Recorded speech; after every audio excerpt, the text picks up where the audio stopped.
all, let me thank all of you first and foremost for joining us. Good evening. I am Sibongiseni Mgolozeli. This is Visionary Readers Book Club, and thank you once again for joining.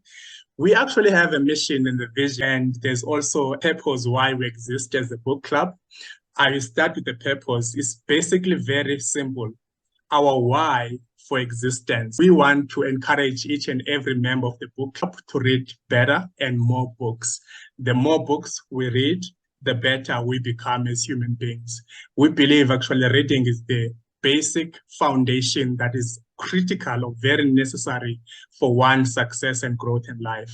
With that being said, we also have a mission to promote the reading culture within the African continent and beyond. Our vision is to see each and every African home with a bookshelf. And as long as that bookshelf is bigger than your television screen, we are happy. We'll do things differently this evening. We'll start with our guest speaker. He will tell us more about his book. His name is Lesaoana, Masiza. He will be reviewing his book called The People Who Knows Their God. We'll allow the audience to take probably one or two questions in terms of what you have just said about your book. Take it away, sir. Thank you.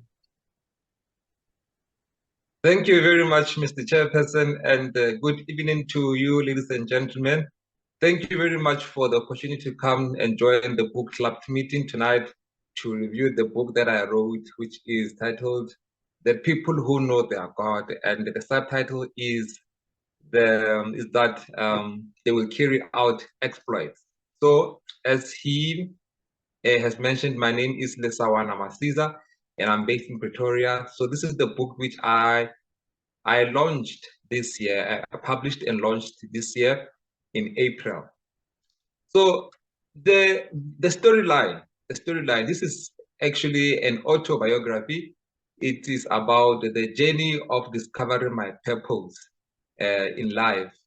And beyond just discovering my purpose, it is about discovering clarity of purpose, because it's one thing to know what one is supposed to do, but it's another thing when somebody knows exactly the details, the know-how, as well as even the time when they should do what they need to do. So this book is about me discovering that journey of my purpose, and it has been a very interesting journey writing this purpose, because I realized that everything that we do on a daily basis, actually we are documenting. It's some kind of a documentary. We are documenting our lives in a way.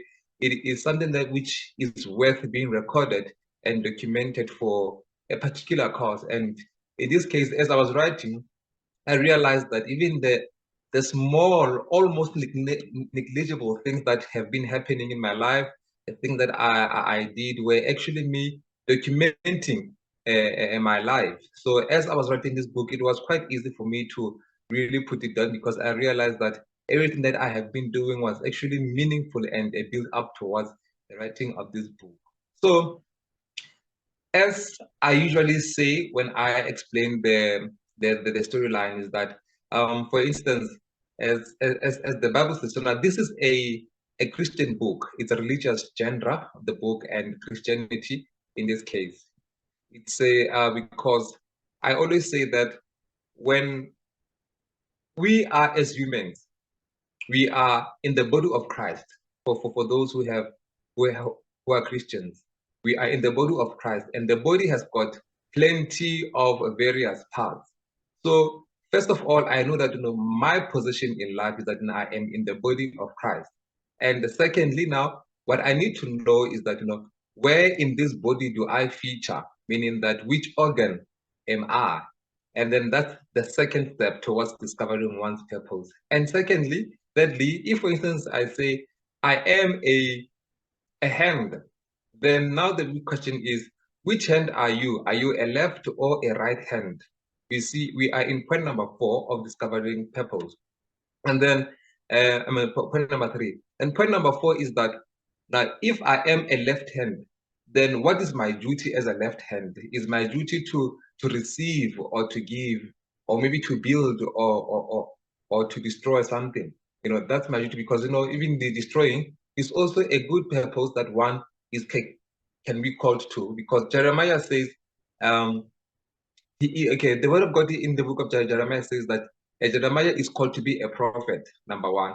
And number two, called to be a prophet to the nations. And then in chapter 1, verse 12, it says that, to build and it says to build and to plant, to uproot and to demolish. It mentions all the specifics items or the specifics that Jeremiah has got to do. So in the book, my favorite chapter is chapter 9, which speaks about a gratitude. How gratitude or thank you makes room for more. However, for us to get there, there are two chapters which are very critical in the book.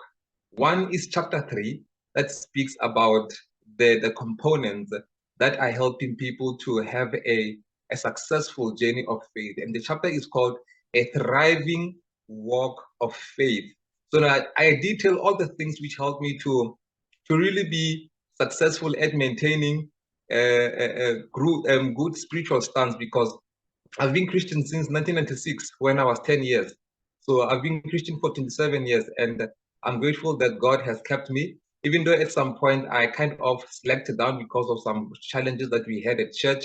It was only a year into my salvation, but then since then, when I learned how Christianity is a personal thing, then I was able to maintain the consistency from 1999 until today.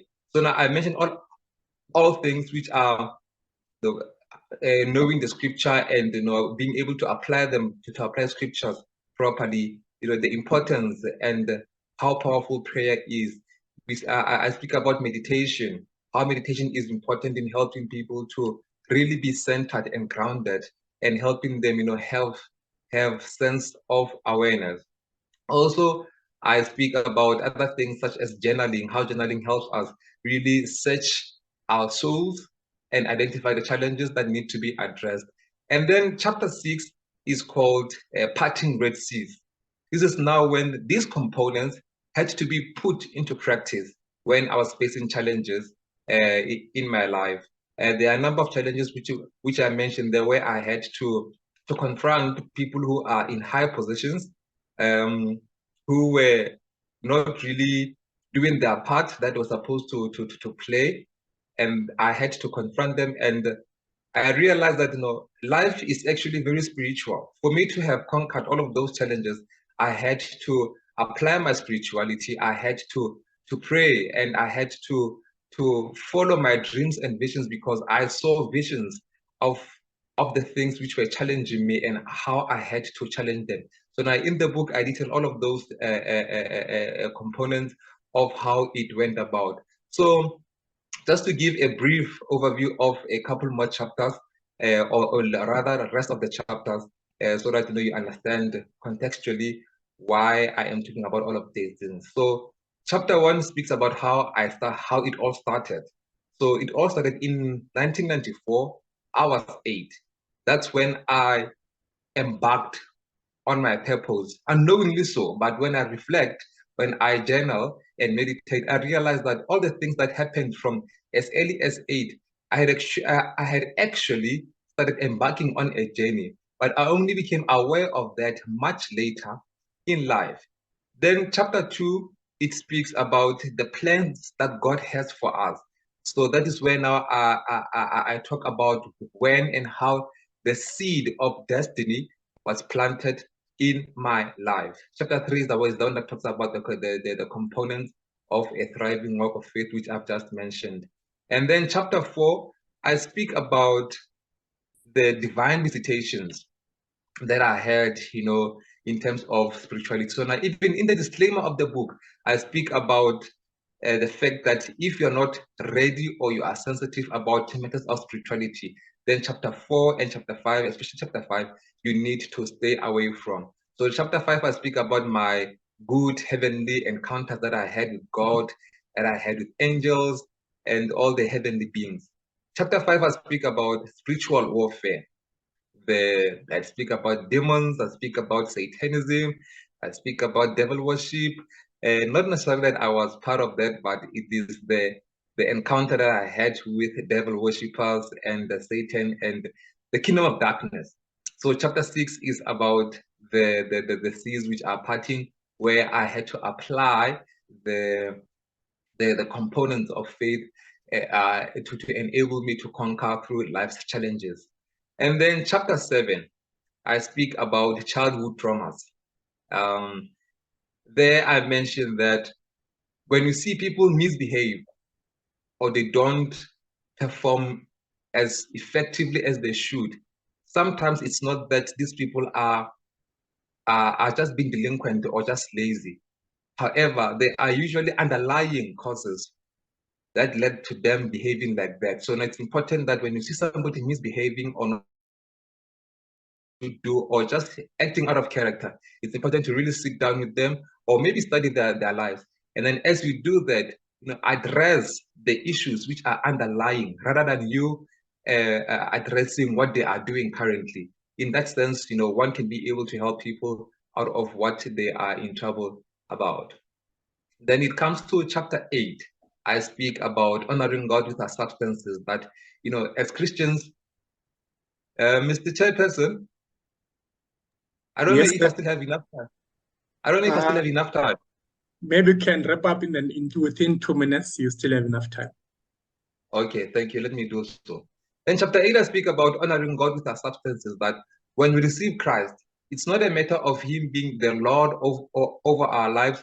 When He is saving us from sin or protecting us from evil, then He is the King and the Savior of our lives. However, even in the decisions that we are making on a day-to-day basis, such as how we spend our money, how we live our lives, and so forth, it has to be Him who is leading and directing us into what is in accordance with His perfect will for our lives, because His perfect will for our lives is actually leading us to fulfilling our purpose. Lastly, chapter 9, which I spoke about, is the matter of gratitude, whereby I talk of how I've always known that thank you makes room for more.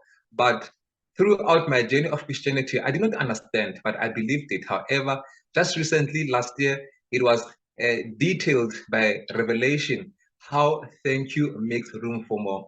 So, yeah, thank you, Mr. Chairperson, for this opportunity. This will be the end of the review as requested. That was lovely. Thank you so much, sir. A quick question. I'm sure probably one or two people in the audience might have a question for you as well. Mine is simple. I'm always fascinated when I hear someone, especially through a book, talk about maybe they speak in their book about discovering one's purpose. And for me, I just wanted to find out quickly. Maybe I have two questions. The first question is, how do you know as a person that you have discovered or found your purpose for your life? And number two is related to your book, maybe how much is it and where can one find it? Thank you. Okay. How one discovers their purpose. There's something which we call intuition. Some people call it, sixth sense. Some call it conscience, whatever, however people call it. So now that's what will really be a confirmation for one when they will have discovered their purpose. And how that happens is when one is in a space where they do what they are doing happily, so without being pushed, and that they are even willing to do it free of charge, and they'll be happy to do it at any time to anyone. That's what I can basically say it is for one to know their purpose. So doing what you love, even if it means doing it free of charge, and your conscience is at ease, you are not conflicted within you, then that's what I can say essentially for one to have known their purpose. However, some people know it through dreams and visions, like myself. I had dreams and visions that were made visible to me, and some were made known to me about my purpose. There'll be that small still voice. The Bible speaks about the small still voice through which God speaks to us by. So now that's how I knew about my purpose and the clarity thereof. And question number 2 is about the book. The book cost 280. I am based in Pretoria.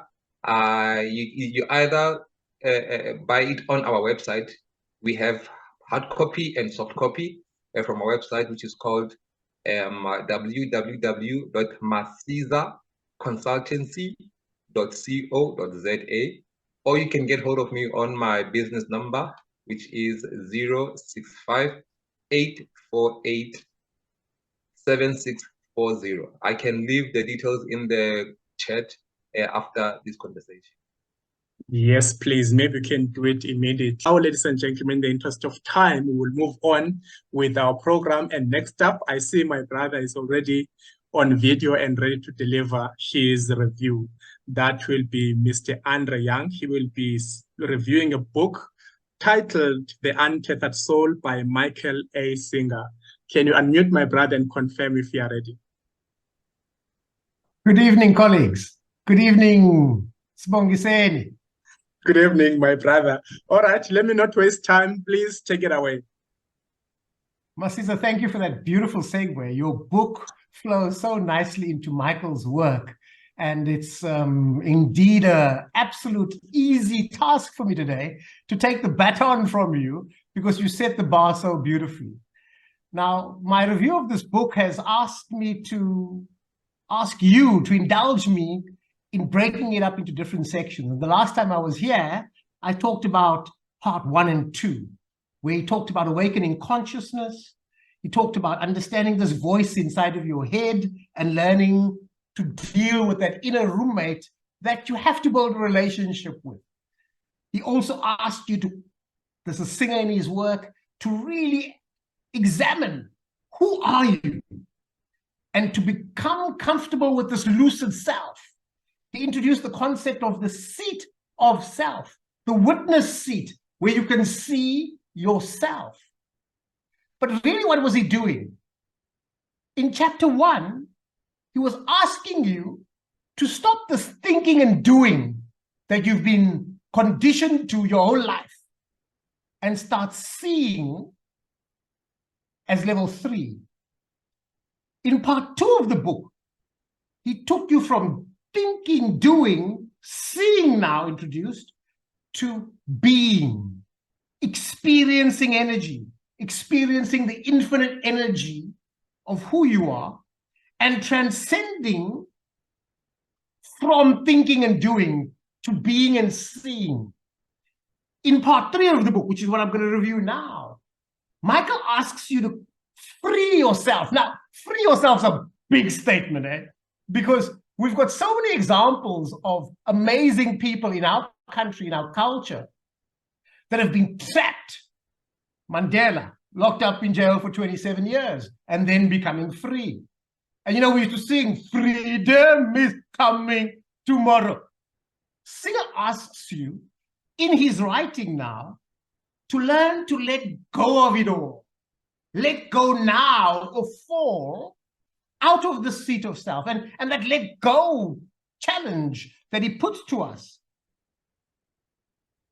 is followed in chapter 10 or chapter 9 with this metaphor of removing your inner thorn. Now, having taken us from thinking and doing, the outside world, to start entertaining this inside world, he says on the inside we have thorns that we must remove. These disturbances which we occur, which we experience from the inside, now that we're in the witness seat, seeing ourselves. And that if we can remove this thorn, we might start the journey of internal trapped to freedom. Now, there's an acronym in the book of what it is to be trapped. And I want to give you an acronym that I built from reading the book. TRAP, that's the word, trapped. And I use it as an algorithm now, as a metaphor. Trapped, thoughts, emotions, thoughts. R, roles, relationships, resources. A, achievements, anxiety, anger. P, possessions, paradigms.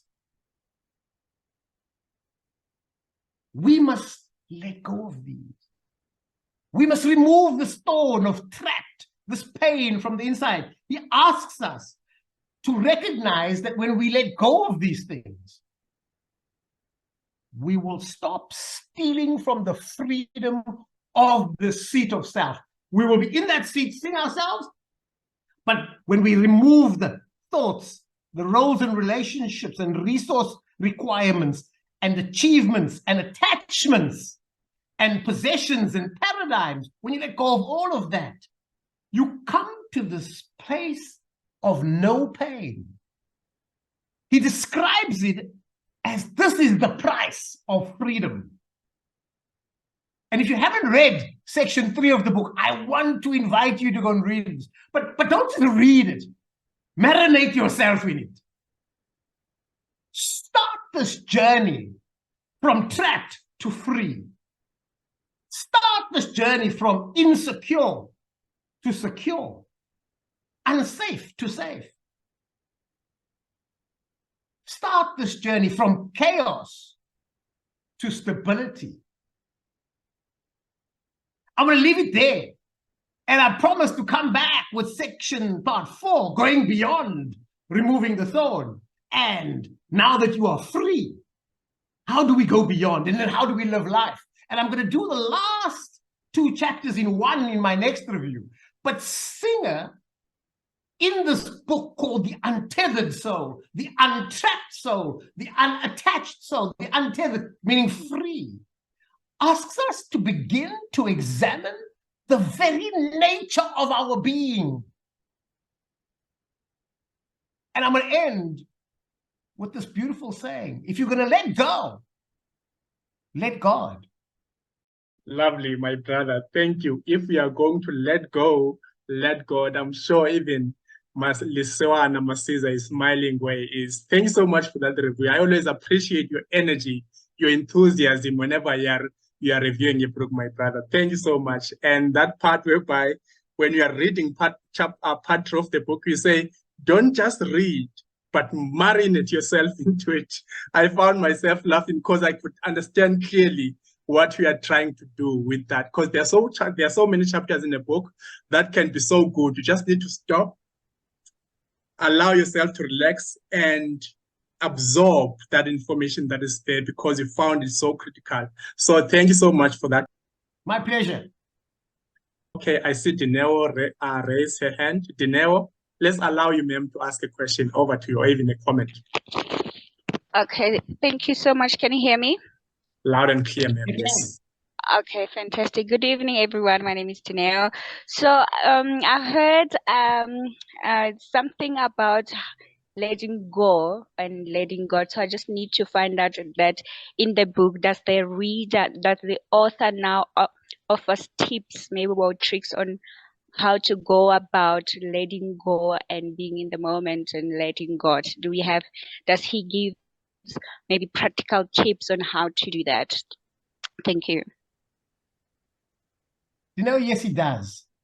And what I like most about it was that he offers tips by asking you questions. He engaged me in asking questions like, do you know what frightens you? What do you feel you need in order to feel okay? Is a question that came from the book. Another question was, are there people, situations, experiences that you avoid because of fear? He really asks, what kind of things have you done to prevent your thorns from being touched, these inner disturbances from causing you pain?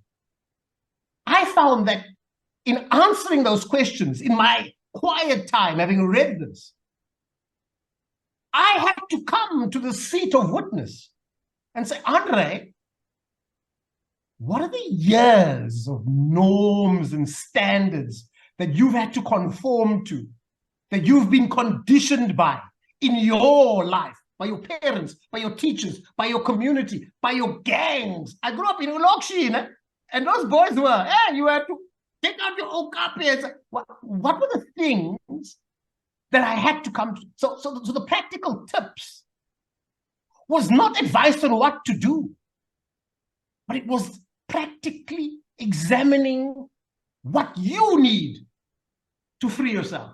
And I found that incredibly valuable for me. Does it answer you in terms of tips? But it was,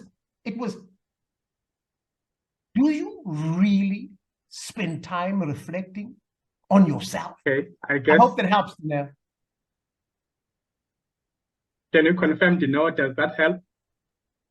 No, it does actually. It does. I think I even found myself reflecting back on that statement because I'm busy with one thing, but I found myself not being able to be in the moment and let go of myself.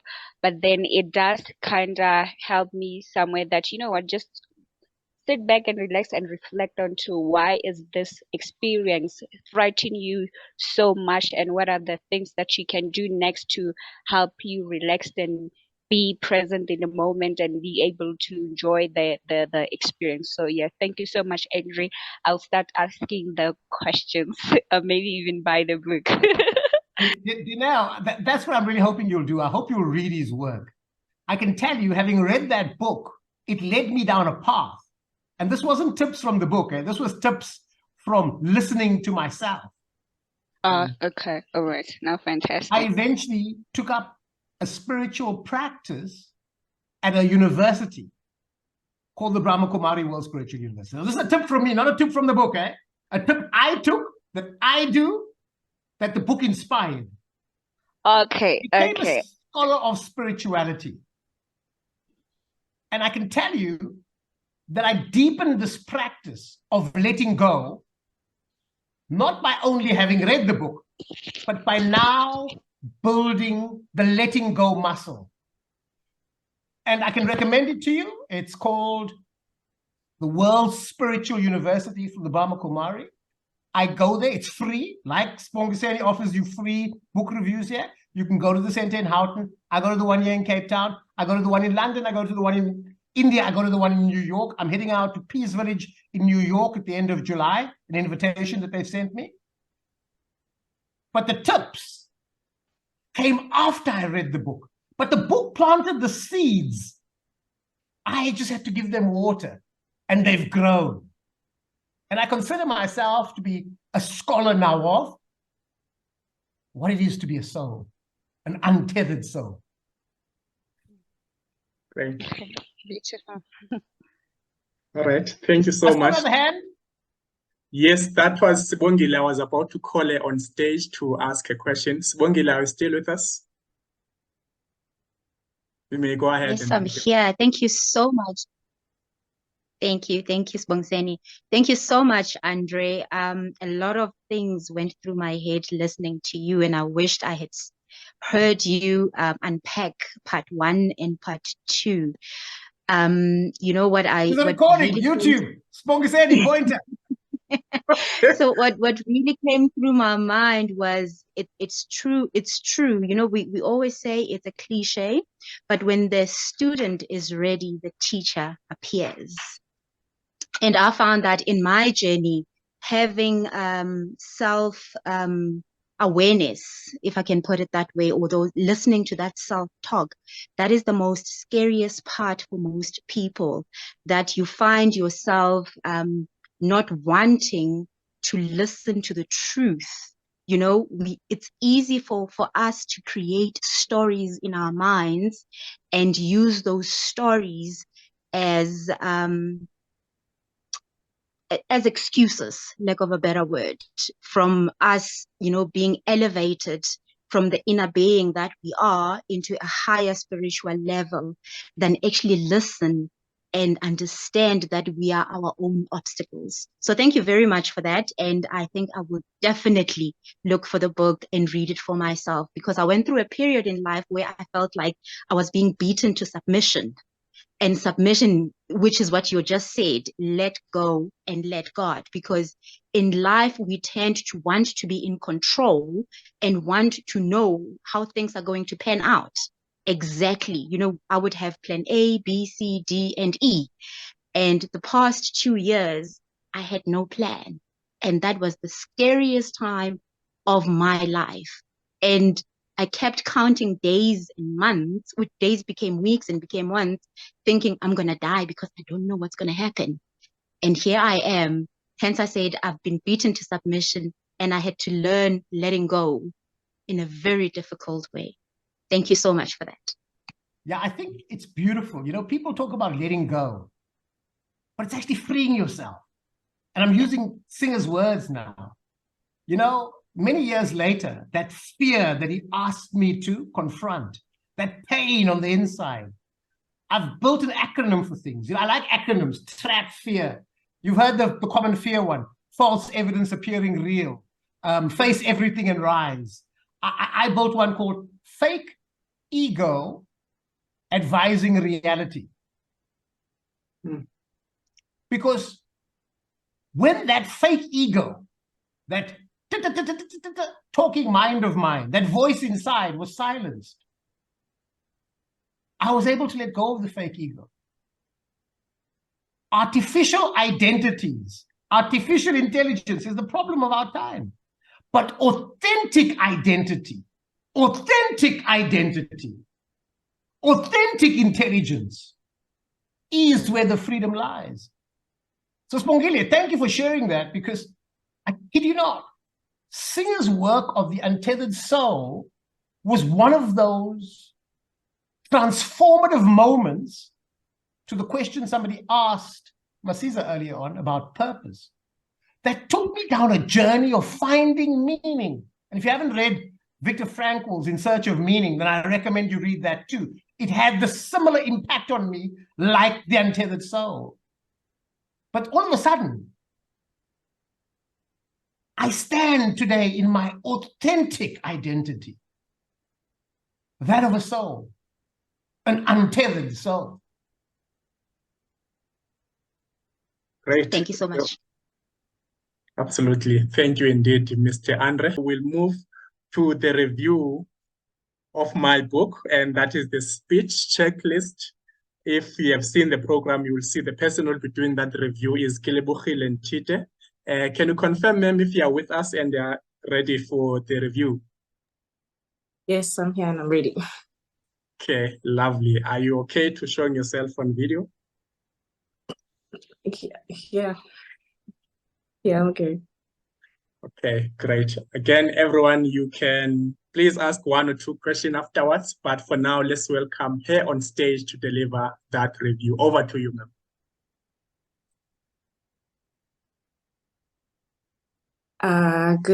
Thank you, Mr. Chairperson. Good evening, everyone. I am Kilebuchile, as he had mentioned. And speaking of fears and freeing yourself, like Andre just mentioned, now I also have a fear of my own, which is speaking in public. You know, I'm an introvert and I don't like crowds. They make me very uneasy. And in fact, in most cases, I have to fight the anxiety of holding a conversation. And that's when I stumbled across Dr. Sibongiseni's book called Speechless, because I realized I can run away from it in public, but in the workspace, you can't. And every single time I deliver a presentation, I'd always have a lot of questions and answers in it. Like a lot of people would just be left confused because I didn't know how to articulate everything properly. So this particular book is a self-help book, and it's divided into 3 parts, and it has 5 chapters. So the first part dives into the background of the author. It tells us how he grew up. He details the challenges that he faced and how he conquered them. And he talks about his education as well. And I guess these details kind of create a bridge into the other parts of the book, like how everything else is connected to his background. The second part is all about the information about the title of the book. Like he goes into it and dissects it, and he goes into depth about speaking about stuff like rhetoric. He says rhetoric is the art and science of persuasive communication, which I had mentioned that I struggle with.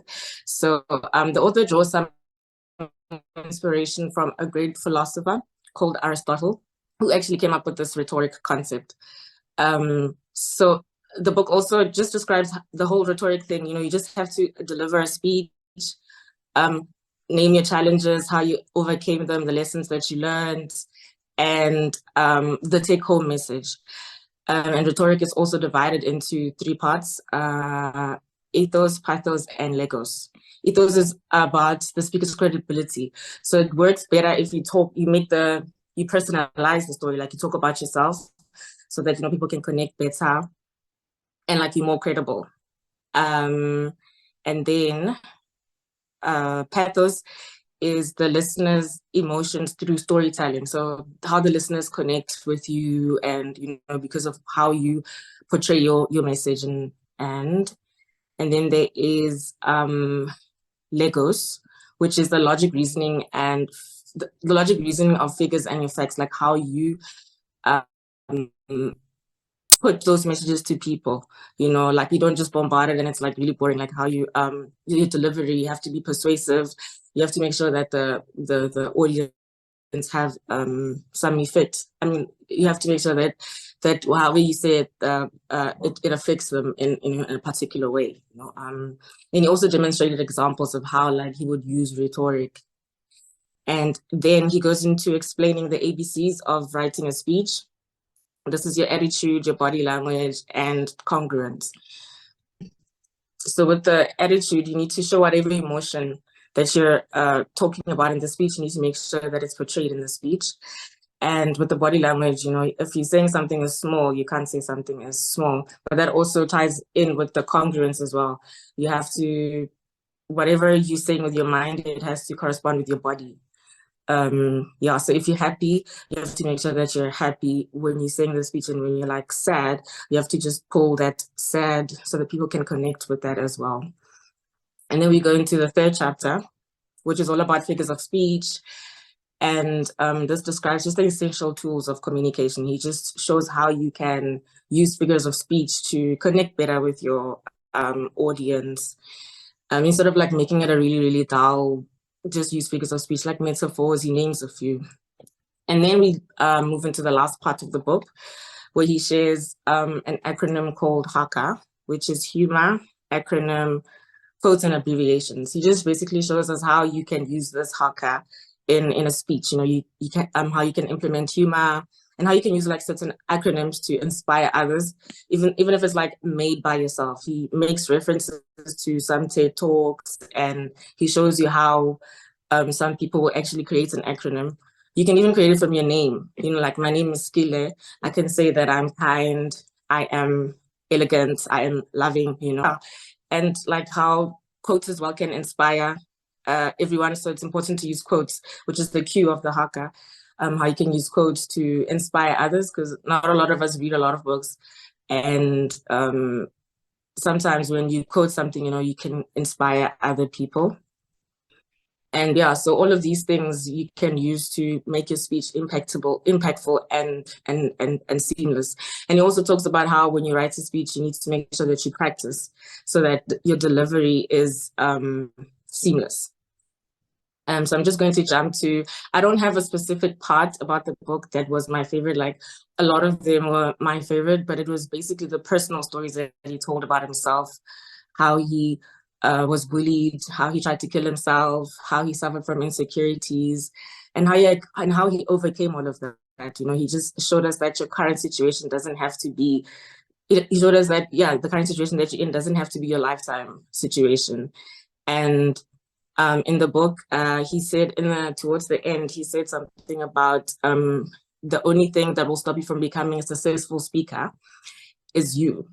And I take that into like the whole life aspect of saying that the only thing that can stop you from being something great is yourself. Thank you. Great. Thank you so much, ma'am. I see Angela's hand is up. Ma'am, over to you.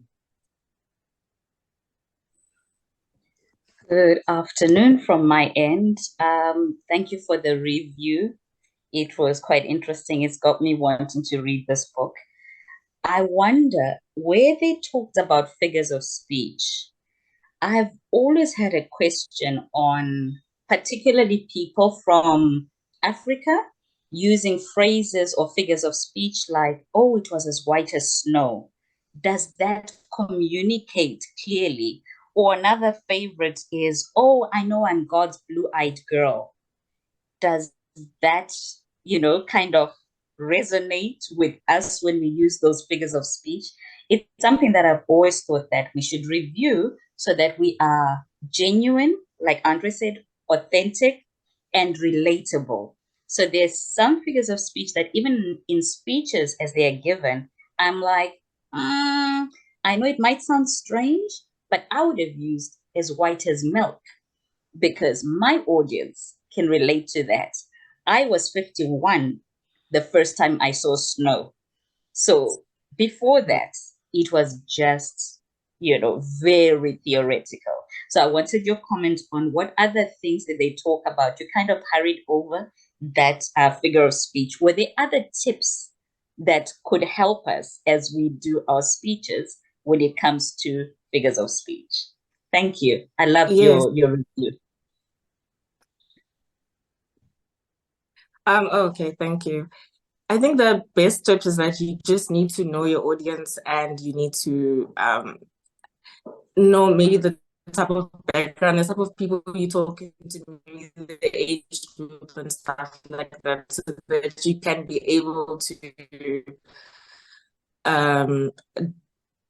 that you can't be talking about snow with people that haven't seen snow. So it's just all about knowing the audience that you're going to give the speech to, so that they're able to connect with you. Like he's been mentioning, the connection. You can't just say things that they don't have any connection to your audience. Absolutely. I hope that answers your question, Angela. So it's all about making those figures of speech relevant to your audience. So that part, knowing your audience, it just solves all the problems. Any other question? All right. Thank you so much, ma'am. Okay, I see Dinewa's hand is up. Dinewa, over to you, ma'am. Yes, thank you, sir. Thank you. I heard the review, beautiful review. I personally like the book and I've read it like about maybe 1, 2 or enough times. You mentioned at the beginning that you are struggling with public communication or communication in general, most especially your presentation at work. And I just want to find out from you if has the book helped you ease that fear has it helped you and how has it helped you, and do you have a specific tip that you apply on your everyday conversation with your colleagues or your family or around social settings? So that just I want to know, has it helped you? How has it helped you? Do you have that one go-to tip that you do not even compromise on? Thank you. Thank you for your question. That's a beautiful question. Yes, the book has helped in terms of being able to articulate myself better. And I'm a part of a Toastmasters member where I actually put this into practice. I'm busy trying to overcome it. So yeah, basically just, it's not necessarily about the book. I think it's more about the author himself. Like his journey is what actually inspires me, because he didn't make his current situation his lifetime situation. He didn't make excuses about this is where I come from, this is what I'm dealing with. And yeah, so he just kept on, he pushed, and he became the best speaker. So that's just basically, I'm just taking it one day at a time and in conquering that fear and letting go of whatever it is that is holding me back. I hope that answers your question.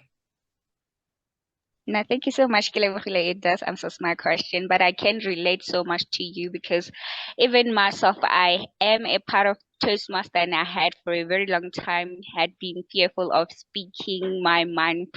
And then it's a journey. You will not be great or overcome it at all once. You have to allow yourself to just go through the process and take it one step at a time. But what I know from my experience, like I'm here asking you question and interacting, something I wouldn't have been doing maybe 5 years ago, maybe not even 5 years ago, just 8 months ago, before my Toastmaster journey and before my self-development journey. So I just need to, I'm proud of what you are doing. It's not an easy journey, but you'll definitely get there, and you just need to be easy with yourself.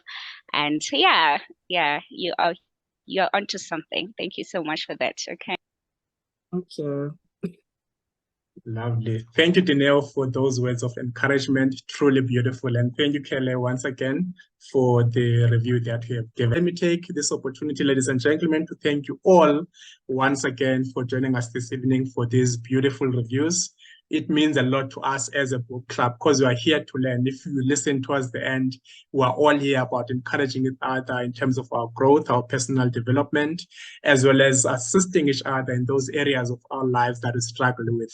As of recent, you have heard most of us are still struggling with public speaking or communication skills, but those testimonies that people are sharing in terms of how the books have helped them to progress or maybe try to manage their fears, it all starts from books. You read a book and then you go maybe about public speaking to a Toastmasters or any organization that will help you practice those skills that you want to improve in your life.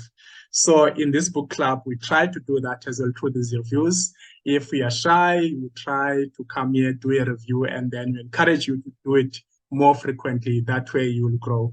So thank you once again. Let's hope next time you are inspired, next time to do your own review in any book of your choice, not necessarily about the book of the month.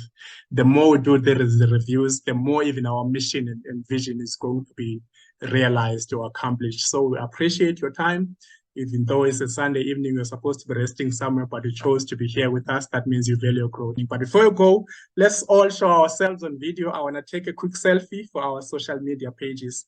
You don't have to unmute, but just show yourself on video for quick selfies. And within the next 3 minutes, not 3 minutes, next 2 minutes, I will be done. Okay, there's still 2 more to go. I see a lot of faces are appearing and they're smiling. Good to see you, everyone. Okay, I see others are still shy. That's okay. My goodness. Oh, there's Busheno there. I love the smiles. All right. Thank you so much, ladies and gentlemen. I see the smiles. Once again, thank you. Have yourself a lovely evening. Good night.